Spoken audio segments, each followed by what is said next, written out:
Assalamualaikum warahmatullahi wabarakatuh.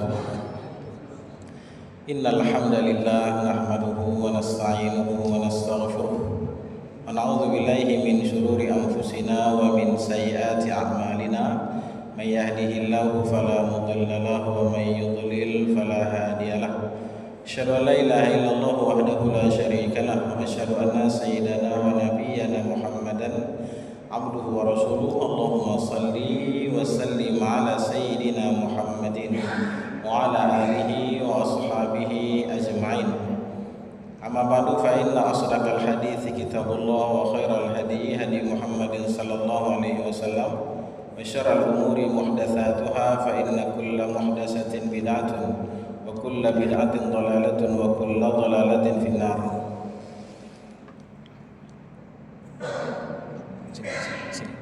Coba tengok ke bawah, ambil. Rabbi shrah li sadri wa yassir li amri wa hlul 'uqdatam min lisani yafqahu qawli. Bismillah, subhanallah, walhamdulillah, wa la ilaha illallah, wallahu akbar, wa la haula wa la quwwata illa billahil aliyyil azimil azizil alim. Adada kulli harfin kutiba wa yuktabu abadal abidin wa daharat dahirin. Alhamdulillah, puji syukur kita kepada Allah Subhanahu wa taala yang oleh Allah masih memberikan kepada kita kesehatan badan dan pikiran, yang oleh Allah masih memberikan kita kekuatan hidup, kekuatan untuk beribadah kepada Allah, menjalankan kewajiban kita di hadapan Allah Subhanahu wa taala dengan melaksanakan ibadah salat maghrib secara berjamaah.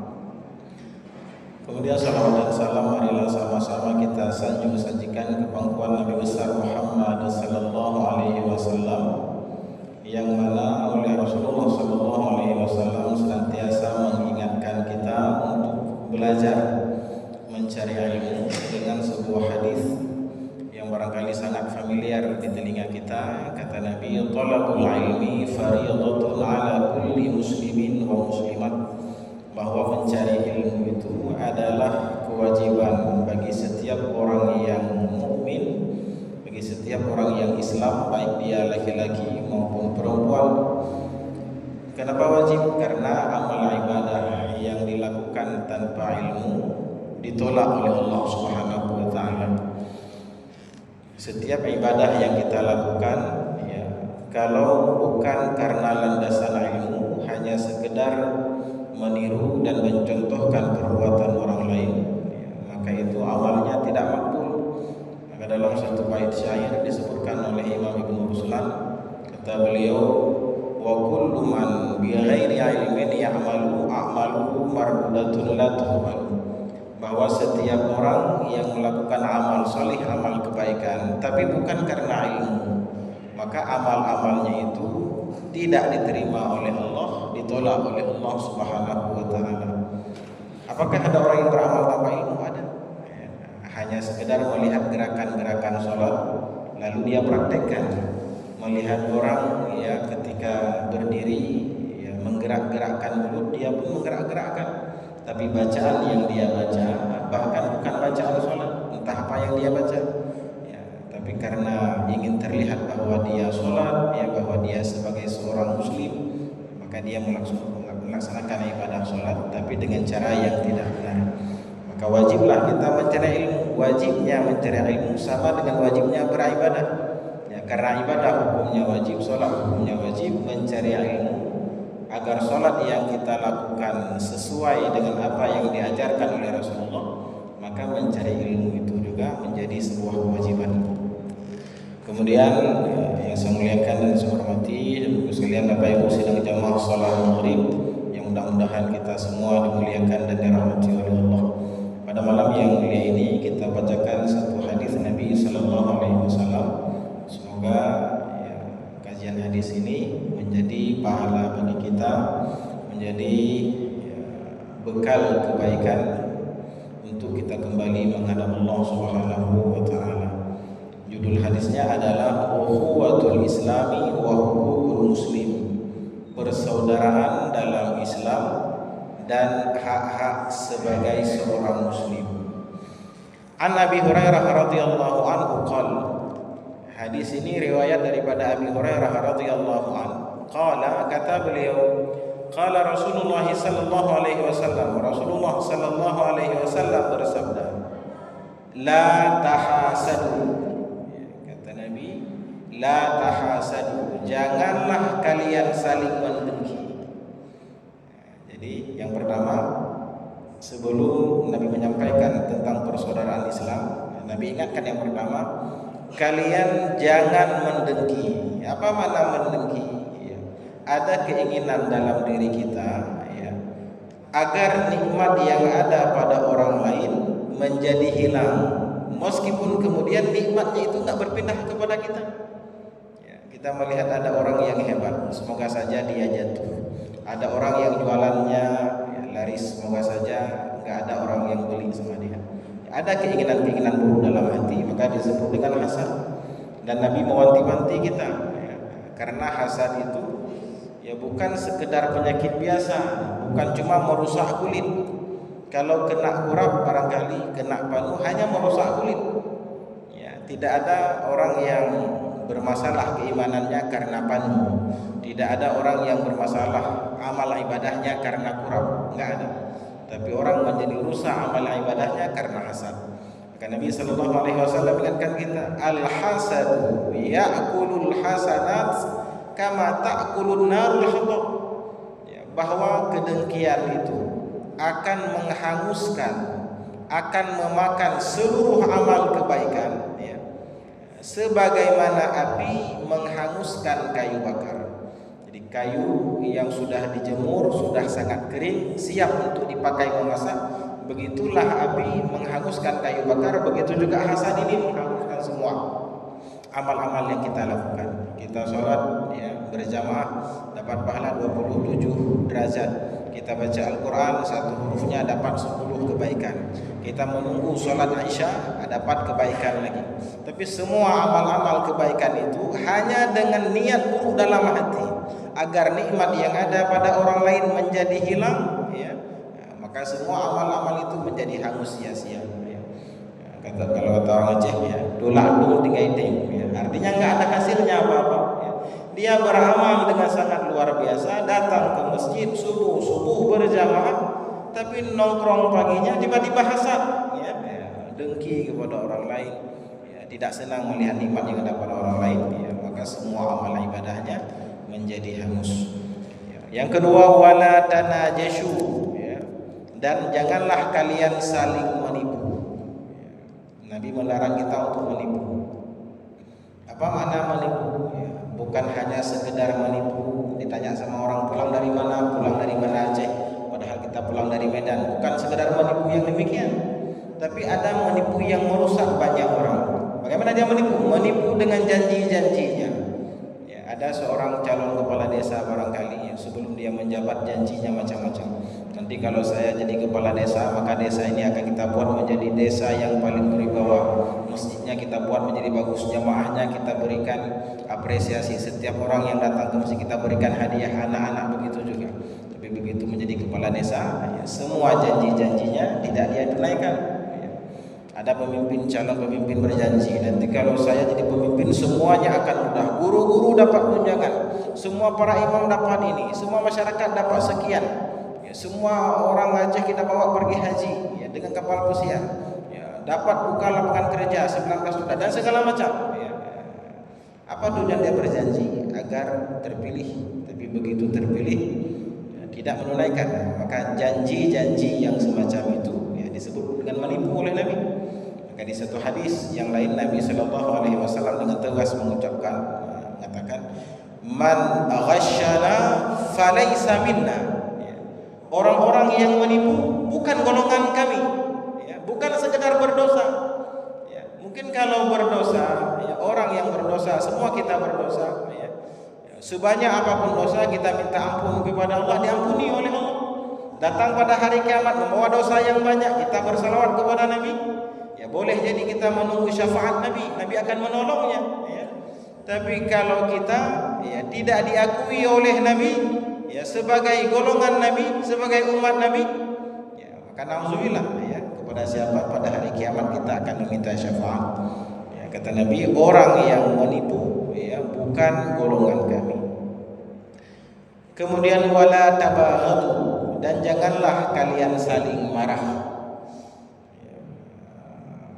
Marah itu maksudnya ya bukan sifat yang ada dalam hati ya, tapi marah itu maksudnya melampiaskan kemarahan ya, melampiaskan kemarahan.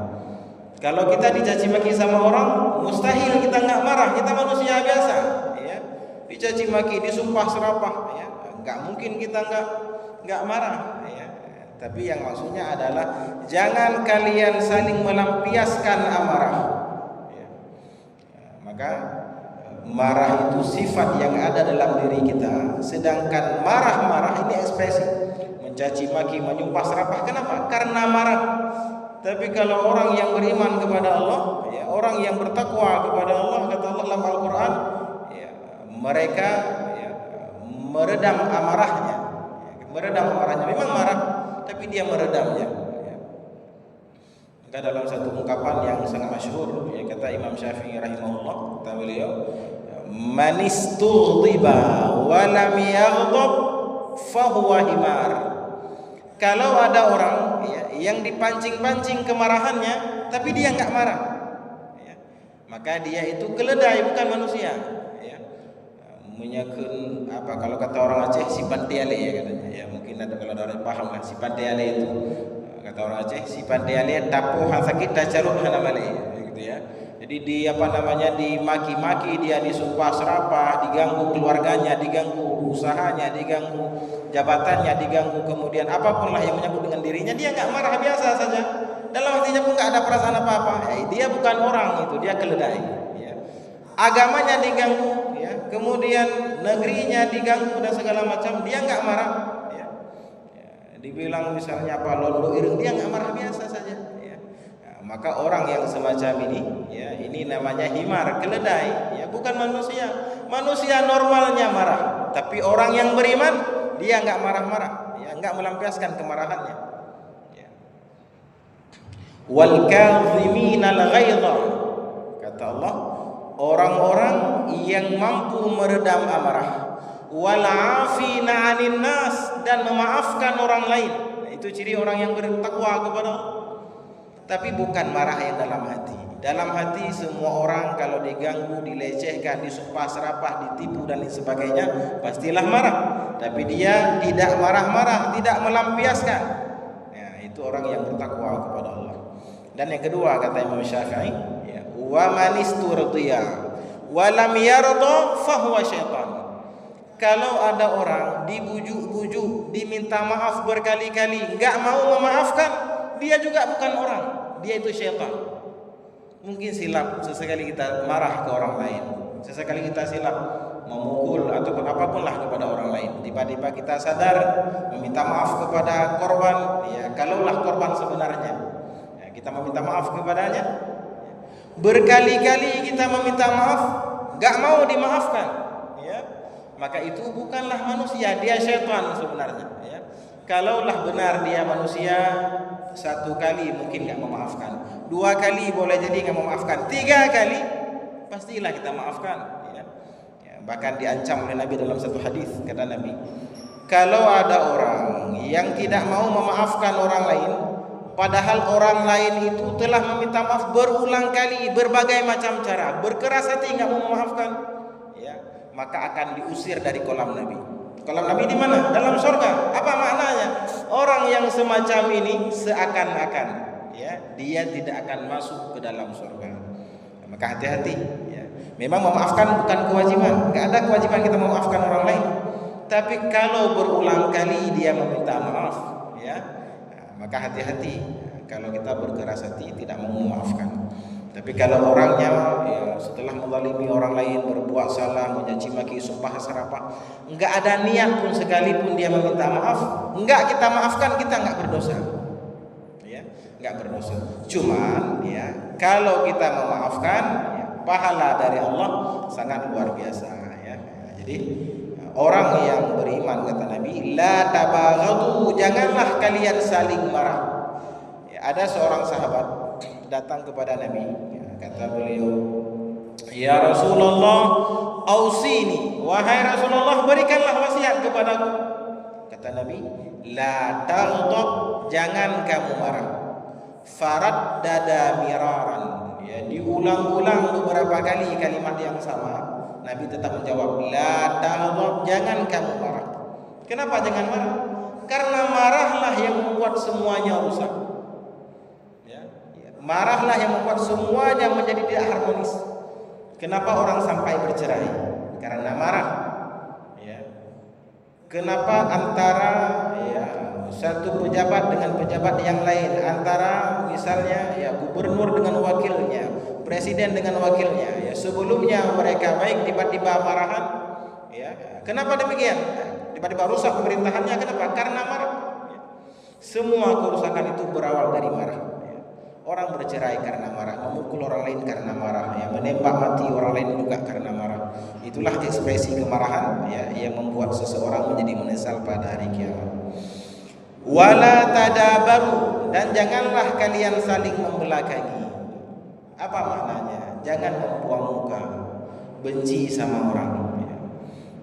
Benci ruman, ya, kata orang Aceh, benci ruman. Artinya dia memang nggak suka sama orang itu. Jabat tangan pun nggak mau. Begitu nampak orang itu, ya, karena ada kedengkian dalam hatinya, ada kebencian dalam hatinya, ya, membelakangi. Kalau ada orang di situ yang nggak kita sukai, kita keluar lewat pintu sini. Begitu nampak dia nggak jadi, kita masuk. Ya, itu maknanya janganlah kalian saling membelakangi. Wala yabi' ba'dukum ala bai'i ba'din, dan janganlah seorang kalian, ya, menawarkan di atas tawaran orang lain. Kalau kita tak berbelanja, ya, datang ke toko, jangan menawarkan ketika ada orang lain yang sedang menawarkan. Jangan kita tawarkan. Ada satu barang, ya, beli Honda NMAX misalnya, ya, kita mau beli, orang lagi menawarkan, ini dapat nggak 40 juta? Nggak dapat lah, 41 juta lah, ya. Datang kita, ya udah saya bayar aja 45 juta nih, ya. Nah, itu hukumnya nggak boleh, haram, ya. Sebagaimana haramnya, ya, kita sebagaimana haramnya kita mengkhitbah, ya, ataupun meminang di atas pinangan orang lain. Ada seorang perempuan dipinang oleh seorang laki-laki, ya. Kemudian datang yang lain, ya, melamar perempuan yang sama, maka hukumnya haram, nggak boleh, kecuali sudah selesai ditolak, ya, ataupun memang sudah ada putusannya, nggak jadi dia menikah dengan laki-laki itu, baru boleh orang laki-laki lain, ya, melamar perempuan yang sama. Wa kunu ibadallahi ikhwanan, ya, dan hendaklah kalian, kata Nabi, menjadi hamba-hamba Allah yang bersaudara. Jadi Nabi mengharapkan, menyuruh kita semua orang-orang yang beriman kepada Allah, ya, menjadi orang yang bersaudara. Maka di satu hadis yang lain, ya, kalau nggak salah matannya adalah kata Nabi, al-mu'minu, ya, al-mu'minuna, orang-orang yang beriman itu kal jasadil wahid, ya, sama seperti tubuh yang satu. Idza istaka minhu 'udwun, ya, tada'a bihi sa'irul jasad bisahri wal huma. Jadi kalau seandainya tubuh itu, ya, di satu bahagian terkena penyakit ataupun sakit, maka seluruh tubuhnya, ya, akan merasa demam dan akan berjaga malam. Kenang cemekam, ya, apa namanya bahasa Indonesia? Cemekam di kaki, ya. Adapun apalah kena dulu di kaki sampai kembung kakinya pergi ke sawah. Itu yang sakit bukan cuma kaki, semalam suntuk kita nggak tidur, ya, kepala jadi sakit, badan pun menjadi demam dan segala macam, ya. Begitulah orang-orang yang beriman, ya. Kalau saudara kita merasa sedih, saudara kita merasa sakit, saudara kita ditimpa kesusahan, ada orang-orang miskin di tengah kita, kita makan dengan lauk yang sangat luar biasa, tapi ada sementara orang-orang miskin yang makan, ya, hanya dengan nasi tok saja, ya. Kita lauknya buang-buang. MBG itu lauknya dibuang sama anak-anak, nggak sanggup dia makan. Tapi ada orang-orang miskin yang nggak dapat MBG, dia makan dengan nasi putih tok. Itu pun nasi apa namanya, nasi bulog, ya, beras yang murah, raskin. Maka kata Nabi, Seharusnya orang-orang yang beriman itu seperti tubuh yang satu. Kalau ada orang Islam yang lain yang sakit, kita pun merasakan ya, sakit yang sama. Al-muslimu al-muslimu. Orang Islam itu adalah saudara bagi orang Islam yang lain. Sesama muslim itu bersaudara. Kalau dia bersaudara, apa cirinya? Ciri yang pertama kata Nabi, la yuzlimu, tidak boleh menzalimi. Jangan menzalimi orang lain. Kalau dia seorang pejabat, jangan menzalimi rakyat.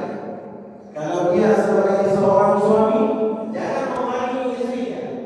Kalau dia sebagai saudara dalam sebuah keluarga, jangan menzalimi saudaranya. Kalau dia sebagai seorang masyarakat di kampungnya, pekerjaannya jangan menzalimi orang lain. Baik secara sengaja maupun tanpa sengaja. Kita membuat sesuatu di rumah, bahkan dalam fikih itu disebutkan, kalau kita membuat apa namanya di depan rumah kanopi, jangan sampai kanopi itu ya mengganggu lalu lintas orang di jalan. Kalau kita membuat pagar, jangan sampai kemudian semen yang di depan rumah kita itu mengganggu perjalanan orang lain. Segitu yang selalu mengatur agar jangan sampai perbuatan-perbuatan kita secara tidak sengaja mengganggu orang lain. Kalau ada orang kaya bikin rumah di depan rumah orang miskin, janganlah dia buat tembok yang sangat tinggi. Jangan sampai kemudian orang yang di sebelahnya yang rumahnya terhalang anginnya. Karena orang kaya kalau kita bangun tembok yang sangat tinggi, anginnya terhalang, ya, nggak masuk ke rumahnya. Jangan buat yang sangat tinggi. Begitulah Islam, ya, menjaga kita, ya, menyuruh kita agar jangan sampai kemudian perbuatan-perbuatan kita membuat berkelindu orang lain. Parkir kendaraan, ya, di jalan. Mungkin kalau ada sesuatu orang mengeluh, ya, katanya di jalan ini banyak orang parkir mengganggu orang lain. Itu kezaliman. Jalan itu bukan tempat duduk, bukan tempat berhenti, bukan tempat bermalam. Jalan itu tempat lalu lintas. Bahkan bukan hanya jalan, tidak bisa jalan. Janganlah kalian duduk di pinggir jalan. Jangan selalu duduk di pinggir jalan. Kenapa begitu? Karena orang yang duduk di pinggir jalan, di samping membahayakan dirinya juga membahayakan orang lain. Dan kalau kalian duduk di pinggir-pinggir jalan, ya, maka berilah hak jalan. Ya. Jangan sampai kemudian dengan kalian duduk di pinggir jalan terhambat lalu lintas, ya, terhambat perjalanan orang lain dan sebagainya. Yang kedua, wala yakdzibu, dan janganlah membohonginya. Jangan membohongi orang lain. Meskipun kemudian ada beberapa tempat yang oleh Islam mengizinkan kita untuk berbohong, tapi dengan niat yang baik. Apa contohnya? Kata orang berbohong yang dibolehkan itu misal, ya, untuk sekedar mendamaikan orang yang berselisih. Ada dua orang yang sedang berselisih, ya, tapi kalau kita sampaikan fakta yang sebenarnya, maka mereka makin rusak kedua orang ini. Maka bolehlah kita sampaikan, ya, tadi baik orangnya, tak pernah melakukan ini.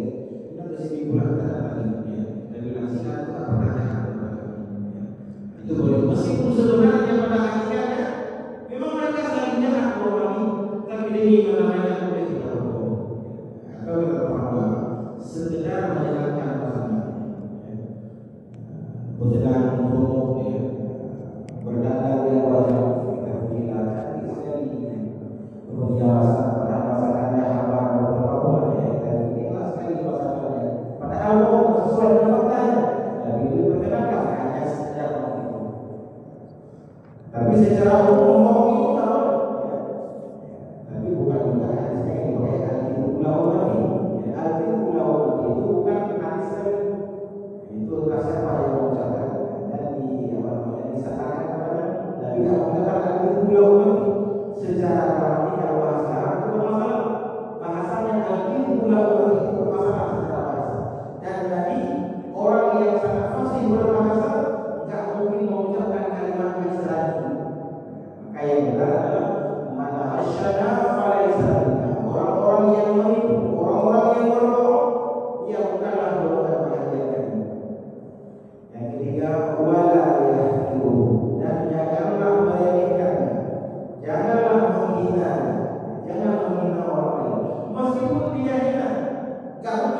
menghina orang hebat, kita menghina orang hebat, nggak mungkin. Ya, dia lebih hebat dari kita. Ya, nggak mungkin kita menghina Prabowo. Prabowo lebih hebat, dia orang nomor satu di Indonesia. Nggak mungkin kita hina dia. Yang kita hina siapa? Ya, orang-orang yang rendah. Kan bisa nggak menghina mereka? Mentang-mentang kita orang kaya menghina orang miskin, dasar malas sekali. Nggak mau bekerja dan sebagainya. Kamu pun kaya. Karena dunia Allah, kita kaya karena dunia Allah.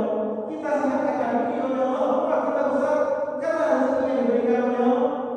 Orang lain kenapa miskin karena Allah juga yang buat. Ya. Kata Al-Quran, Allahul ladzi khalaqal mauta wal hayata liyabluwakum ayyukum ahsanu amala. Allah menciptakan hidup dan mati. Liyabluwakum, Allah ini uji. Bukan Allah datang untuk menguji, tapi Allah yang tampakkan kepada makhluk-makhluk Allah yang lain. Ayyukum ahsanu amala. Siapa di antara kalian yang paling baik amalnya? Orang kaya beramal dengan kekayaannya. Apa amalnya? Bersyukur. Bersyukur orang kaya bukan mengucapkan alhamdulillah. Alhamdulillah itu semua orang bersyukur. Kita diberi nyawa oleh Allah, alhamdulillah. Diberi mata oleh Allah, alhamdulillah. Badan kita sadar, alhamdulillah. Tapi orang kaya bersyukurnya bukan sekedar mengucapkan alhamdulillah. Ada orang fakir miskin dia bagi kekayaannya. Ada kaya itu dia peduli kehidupannya. Ada orang-orang yang mau gaji. Ada orang yang kita bilang ya, kamu gaji saja. SPP-nya saya yang tanggung. Uang jajan kamu seminggu 100.000 saya yang tanggung. Itu orang kaya yang bersyukur. Orang miskin bagaimana cara dia beramal yang baik? Dia bersabar. Jangan sampai kemiskinannya mengganggu orang lain. Dia miskinnya mengganggu orang lain. Ada orang sedang duduk datang dia minta. Ada orang yang miskin dia mengganggu tetangganya. Dicuri barang-barangnya. Nampak sedang supermarket dia cuma mengganggu orang lain. Orang yang miskin diuji untuk bersabar. Orang yang kaya diuji untuk syukurnya. Maka Allah menguji. Orang alim diuji dengan ilmunya. Apakah ilmunya dia gunakan untuk beramal atau sekedar mencari harta dunia? Ya, memang dia ilmunya ilmu pandai, dia berceramah bahasanya bagus. Ya, kemudian sipilnya cantik, bagus, rapi. Dia berceramah. Ya, datang ke majelis-majelis, datang ke mimbar-mimbar berceramah. Tapi niatnya bukan untuk beramal, hanya sekedar mendapatkan amplop saja. Makin bagus dia ceramah, makin ramai orang yang datang, makin banyak diundang, makin ini segala macam. Tapi niatnya bukan untuk beramal, ya, bukan untuk mendapatkan pahala, tapi hanya sekedar mendapatkan pemecahan dari manusia. Ya. Ada juga orang-orang yang jahil, orang-orang yang bodoh, diuji apakah dia mau kemudian ya, datang ke majelis ilmu, datang ke tempat-tempat pendidikan agama untuk mendapatkan ilmu. Jadi semua orang sebenarnya sedang diuji. Semua kita diuji oleh Allah. Bukan hanya orang yang sakit, orang yang sehat pun diuji. Bukan hanya orang yang miskin, orang yang kaya pun diuji. Semua kita diuji oleh Allah. Dan dengan ujian-ujian yang berbeda. Maka kata para ulama, kalau kita diuji dengan sesuatu yang menyakitkan, mungkin orang sadar diuji. Tapi kalau diuji dengan sesuatu yang enak, dengan sesuatu yang nyaman, dia lupa itu ujian. Menyatakan orang sadar ujian Allah harus bersabar. Ada datang baca doa dan berdoa kita orang yang miskin dia terima saja.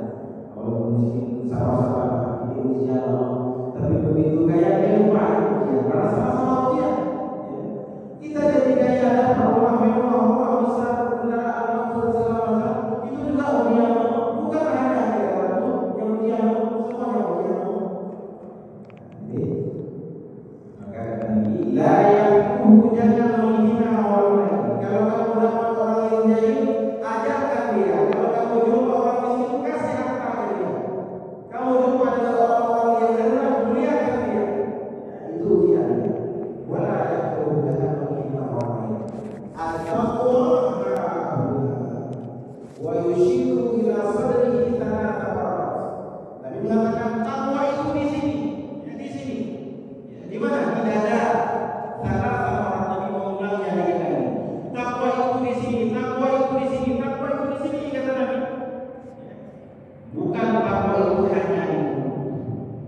dimurkai oleh Allah, dimasukkan oleh Allah ke dalam neraka karena seseorang itu menghina saudaranya. Kullul muslim 'ala muslim haramun damuhu wa maluhu wa irduhu.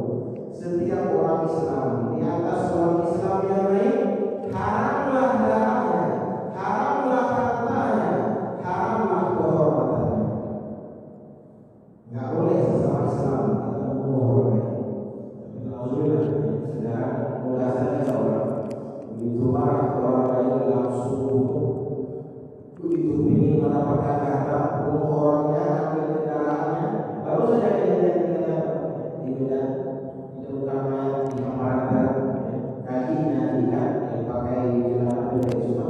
Rumahnya dia sudah kasih, diambil mobilnya, dibunuh orangnya. Mudah. Dulu kita melihat perumahan itu di luar negeri, di luar Aceh, di Aceh aman, di lain segala macam. Tapi sekarang alhamdulillah semua beberapa tahun yang lalu ada orang pergi bodong, tahu lah bedanya. Ada pergi bodong yang memiliki barang-barang bekasnya. Dia dibunuh oleh karyawannya sendiri, diikat kaki dan badannya, dimasukkan dalam karung, dibuang ke Sungai Belang.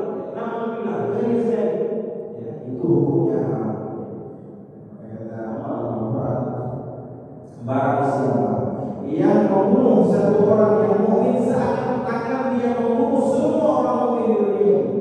Dan barang siapa yang menghidupkan satu orang mukmin, satu orang manusia, maka seakan-akan dia menghidupkan semua manusia. Ada orang sekitar satu orang, tapi pahalanya bukan seperti membantu satu orang, seperti membantu seluruh manusia.